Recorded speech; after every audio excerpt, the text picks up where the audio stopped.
नमस्कार, आप देख रहे हैं आज तक। मैं हूं आपके साथ रोहित सरदान। अयोध्या में भव्य राम मंदिर के निर्माण की घड़ी नजदीक आ गई है। मंदिर निर्माण के लिए भूमि पूजन होने वाला है। शुभ दिन और मुहूर्त तय हो चुका है। 5 अगस्त को चांदी की ईंट से पूरे विधि विधान के साथ भूमि पूजन किया जाएगा। 5 अगस्त को अयोध्या की दिव्यता का गवाह पूरी दुनिया बनेगी। हमारे साथ इस वक्त 2 खास मेहमान आज तक पर मौजूद हैं। आचार्य श्री धर्मेंद्र जी महाराज, जो कि राम जन्मभूमि आंदोलन के अग्रणी नायकों में से एक रहे हैं, विश्व हिंदू परिषद से जुड़े हैं। स्वागत है आचार्य धर्मेंद्र जी महाराज आपका आज तक पर। और साध्वी रितंबरा, अपनी प्रखर वाणी और अपने भाषणों के लिए अक्सर चर्चा में रहने वाली साध्वी रितंबरा भी राम जन्मभूमि आंदोलन से जुड़ी रही हैं। दोनों से बात करेंगे। हमने आपको बताया 2 मेहमान हमारे साथ हैं, आचार्य धर्मेंद्र जी महाराज और साध्वी रितंबरा। आप दोनों का आज तक पर स्वागत है। आचार्य धर्मेंद्र जी, पहला सवाल मेरा आपसे है। 5 अगस्त को भूमि पूजन होगा, आप जाएंगे? जी। क्या कह रहे हैं आप जाएंगे भूमि पूजन में? भगवान की कृपा हुई तो जाऊंगा। अभी तक तय नहीं हुआ मतलब? सब कुछ भगवान की कृपा पर निर्भर है। और जहां तक भूमि पूजन का प्रश्न है, भूमि पूजन हो चुका है, शिलान्यास भी हो चुका है। कामेश्वर चौपाल के हाथों से, एक हरिजन राम भक्त के हाथ से हुआ था। और शिलान्यास और भूमि पूजन एक ही बार होता है और वो हो चुका है, इसलिए कोई संशय नहीं है किसी प्रकार का। और भव्यतम बने भगवान का मंदिर, और जो कुछ भी उसमें परिवर्तन हुए हैं, विकास हुआ है, तो वो स्वागत योग्य हैं। परंतु हमारे यहाँ कहा गया है, उषः प्रशिष्यते गर्गः शकुनम च बृहस्पति अंगिराणाम महोत्साहो विप्रवाक्यम जनार्दन। सबसे बड़ी बात है मन का उत्साह। अंगिराणाम मनोत्साहो विप्रवाक्यम जनार्दन। और ब्राह्मणों का, संतों का, सत्पुरुषों का आशीर्वाद ये सर्वोपरि है। तो जो हो रहा है बहुत अच्छा हो रहा है। आगे जो कुछ होगा वो इसके पश्चात होगा, क्योंकि ये आरंभ है भारत के खंडित स्वाभिमान की पुनर्स्थापना, पुनर्प्रतिष्ठा की ये शुरुआत है। ये तो पहली झांकी है, मथुरा काशी बाकी है। आचार्य जी, आपको न्योता आया है कि नहीं? अभी तक चिट्ठी आई है कि नहीं कि आप 5 तारीख के कार्यक्रम में शामिल हो?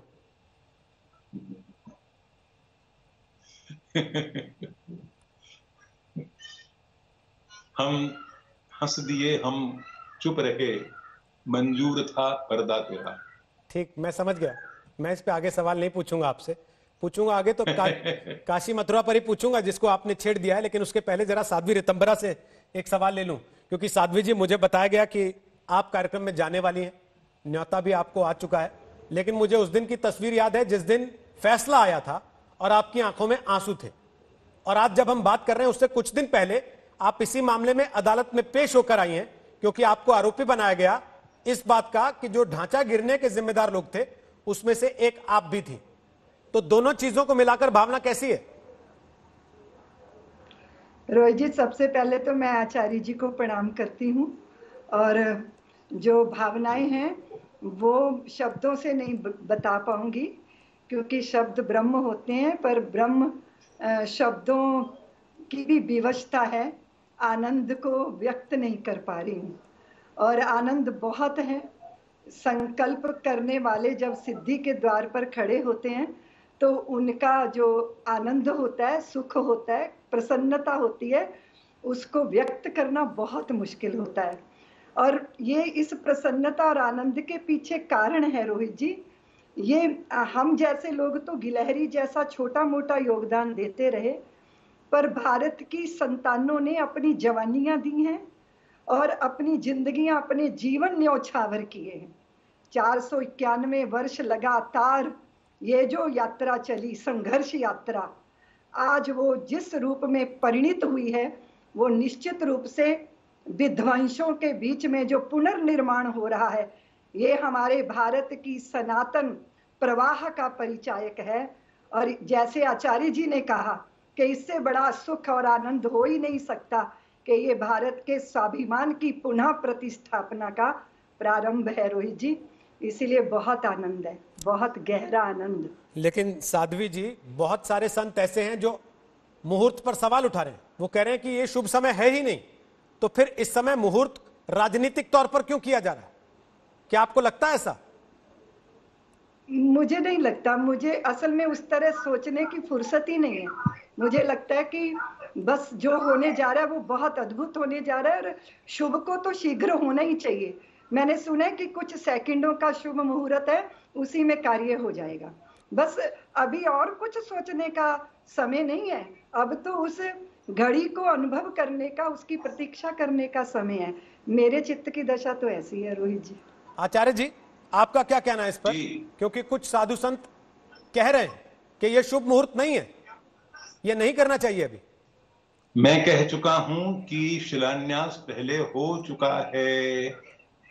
कामेश्वर चौपाल के हाथों से शिला पूजन हो चुका है, सब कुछ हो चुका है। अब ये केवल पुनरावृत्ति मात्र है। और सीधी सीधी बात ये है, मैंने बताया, अंगिराणा मनोत्साहो विप्रवाक्यम जनार्दन। जब मन का उत्साह चरम सीमा पर हो तो वो सबसे उत्तम और उत्कृष्ट मुहूर्त होता है। तो महत्व मुहूर्त का नहीं है, महत्व जो हो रहा है उसका है। और मैं पुनः पुनः दोहराना चाहता हूं, हमारे प्रधानमंत्री महोदय का जो निर्वाचन क्षेत्र है काशी, वहां भगवान विश्वनाथ एक छोटी सी कोठरी में गुजर बसर कर रहे हैं और विराट ज्ञानवापी का प्रांगण सूना पड़ा है।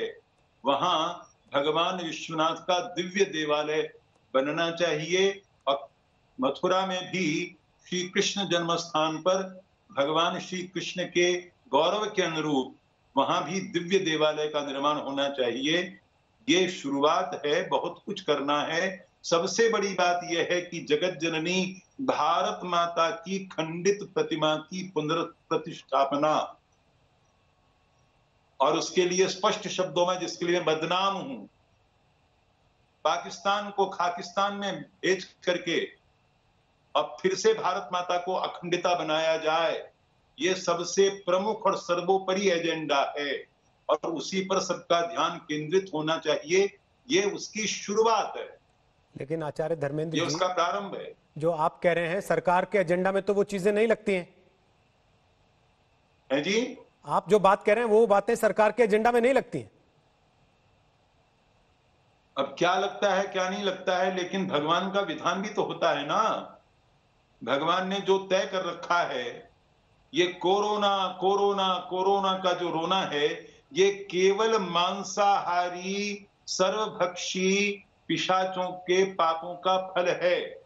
गोमाता से बढ़कर के कोई कल्याणकारिणी और शक्ति कोई दूसरी नहीं होती। गोमाता का मूत्र और तुलसी ये सबसे महत्वपूर्ण औषधि है। हम जब अपने प्राचीन गौरव को और प्राचीन संपूर्ण हमारा जो शास्त्र है उसको पुनरुज्जीवित करेंगे तो किसी प्रकार की कोई बीमारी नहीं रहेगी। और कोरोना वायरस से ज्यादा खतरनाक सांप्रदायिक मजहबी दुराग्रह का वायरस है, उसकी चिकित्सा होनी चाहिए। और इस कार्यक्रम से भगवान श्री राम के भव्य मंदिर की स्थापना से उस चिकित्सा का शुभारंभ हुआ है। आगे भी जो कुछ होगा वो अच्छा ही होगा। भगवती भारत माता का गौरव फिर से प्रतिष्ठापित होगा, यही हमारी कामना है। साध्वी जी, आचार्य जी जो बात कह रहे हैं कि अयोध्या पहली झांकी है, अभी तो काशी मथुरा बाकी है। पिछले मामले में आप लोग जब जब पेश हुए, चाहे वो आप हुई हो, चाहे वो उमा भारती जी हुई हो, मुरली मनोहर जोशी हुए हो, सबने एक ही बात दोहराई और सबने कहा कि विध्वंस मामले में हम दोषी नहीं है, हमारी जिम्मेदारी नहीं है। अभी तो पिछला पटाक्षेप नहीं हुआ। आचार्य जी आपको अगला टास्क दे रहे कि वो वादा जो नारा लगाते थे उसको पूरा कीजिए। देखिए, मैं जो कुछ कह रहा हूं वो किसी का नाम लेने की आवश्यकता नहीं है, वो सबके लिए है। बाबरी ढांचे का ध्वंस नहीं था, ऑपरेशन था। बहुत दिनों से तीस रहा था, आखिर फोड़ा फूट गया। इंतजाम सब धरे रह गए, बाबरी ढांचा टूट गया। ठीक। अत्यंत भक्ति भावना से प्रेरित होकर के यह कार्य राम भक्तों ने किया था। कहीं कोई उत्तेजना नहीं थी, कुछ नहीं होती उत्तेजना थी। यदि 2 लाख 2.5 लाख कार सेवक प्रतिक्रिया अपनी प्रकट करते तो सोचिए कितना बड़ा भयंकर खून खराबा होता। लेकिन कहीं किसी भी मजहबी व्यक्ति को कहीं खरोंच तक नहीं आई। ये कितनी बड़ी बात है। ये तो नोबेल शांति पुरस्कार मिलना चाहिए। ठीक, मैं जरा साध्वी जी से पूछ लूं अब इस बात को। साध्वी जी बोलिए अपनी बात। ऐसा है रोहित जी, आरोप ये लगा कि हम लोगों ने षड्यंत्र रचा वहां बैठकर। तो मैं निवेदन करना चाहती हूँ कि हम तो मंत्रों के निर्माता हैं, षड्यंत्र रचना हम जानते ही नहीं। इसलिए जैसे आचार्य जी कह रहे हैं कि कर्ता केवल परमेश्वर है, ना मैं कुछ हूं ना तुम कुछ हो, उसने जिससे जो चाहा है उससे वैसा काम लिया है। इसलिए अगर कोई संस्था, संगठन, व्यक्ति ये दावा करता है कि ये सारी चीजों का मैं जिम्मेदार हूं, ये संभव ही नहीं है। निमित्त बनाया ईश्वर ने, प्रभु ने, तो सबने अपनी तरह गिलहरी जैसा योगदान श्री राम जन्मभूमि के आंदोलन में दिया। ऐसा मुझे लगता है। बाकी तो ये बात निश्चित है कि वहां पर जो हुआ वो किसी व्यक्ति के बस की बात तो थी नहीं। संगठन तो हाथ जोड़ जोड़ के कह रहे थे कि उस ढांचे से नीचे उतर आइए। इसीलिए वहां जो हुआ, जैसा हुआ, वो एक ऐसी अकल्पनीय घटना थी, उसके बारे में तो कुछ कहा जा ही नहीं सकता। लेकिन जो हुआ उसके बाद अब जो होने जा रहा है वो तभी संभव हो पा रहा है, राम जन्मभूमि पे मंदिर का निर्माण। और इसलिए मैं हमेशा एक ही बात का अनुभव करती रही। इतने वर्षों तक हम लोग पूरे भारत के गांव-गांव और एक एक गली बीथी की धूल अपने माथे पे धर के धन्य होते रहे।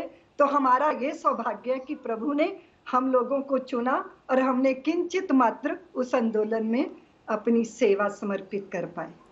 बहुत बहुत धन्यवाद आचार्य धर्मेंद्र जी और साध्वी ऋतंबरा आज तक पर आने के लिए। 5 अगस्त का कार्यक्रम है। आचार्य धर्मेंद्र कह रहे हैं भगवान कृपा रहेगी तो मैं भी उस कार्यक्रम का हिस्सा बनूंगा। इससे ज्यादा कुछ नहीं कहना चाहता, लेकिन शिलान्यास हो चुका है। अब जो हो रहा है वो केवल पुनरावृत्ति मात्र है। बहुत बहुत शुक्रिया।